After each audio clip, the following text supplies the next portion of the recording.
C'est parti, maintenant on va attaquer les conditions. Donc hop, on peut enlever tout ce qu'on a dans notre script, on peut enlever notre titre juste ici, et le fond, on peut le laisser sombre ou on peut le mettre clair, vous pouvez l'enlever ou le mettre comme vous voulez. Très bien. Donc les conditions, c'est ce qui est présent dans à peu près tous les langages de programmation. Ça va nous permettre de faire des comparaisons avec différentes valeurs, avec des variables, avec des expressions. Donc ici, on va se faire par exemple const nb est égal 50. Ok ? Et c'est parti, on va faire notre première condition. On utilise le mot-clé if comme ça. If, on ouvre les parenthèses. If nb, par exemple, est supérieur à 20, alors je vais loguer condition vérifiée. Ok ?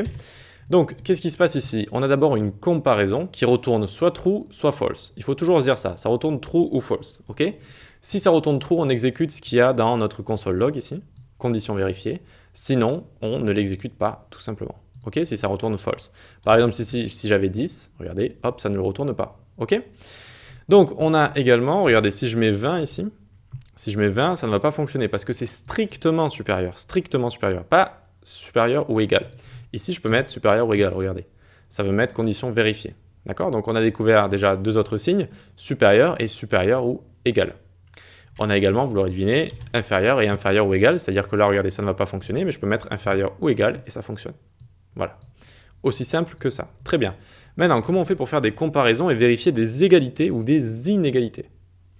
Eh bien, on va venir ici et faire par exemple nb1 est égal 20, on fait maj alt flèche du bas, ça duplique, nb2 est égal 40 comme ça. Ok ?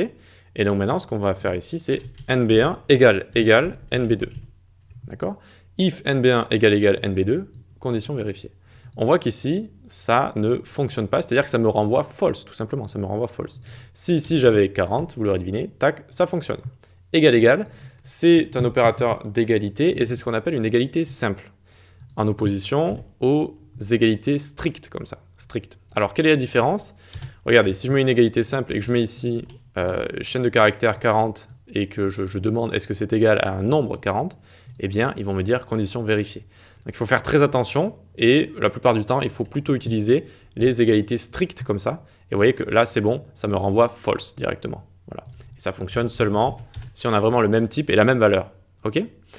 Ok, donc on a les égalités et on va avoir les inégalités. Donc point d'exclamation est égal comme ça. Est-ce que NB1 est différent de NB2 ? False, ils sont similaires. D'accord ? Donc false, ça ne vient pas ici m'envoyer le console log. Ça ne vient pas exécuter ce qu'il y a dans mon bloc jusqu'ici. Et donc on a les inégalités simples et on a les inégalités strictes comme ça. D'accord ? Inégalité stricte. Est-ce que NB1 est strictement différent de NB2 ? Toujours pas, d'accord ? Donc ça envoie false.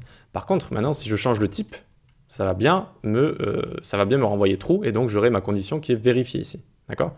Alors que si j'avais mis juste ça, eh bien ça m'aurait renvoyé false toujours et donc je n'aurais pas accédé ici à mon console log. Est-ce que NB1 est strictement différent de NB2 ? Pour lui, là, il voit 2, 40, juste tout simplement. D'accord ? Alors qu'il y a une chaîne de caractères et un nombre. Donc si on met inégalité stricte, on voit bien qu'on a notre condition qui est vérifiée juste ici. Ok, parfait, on va pouvoir passer à la suite et faire des suites de conditions.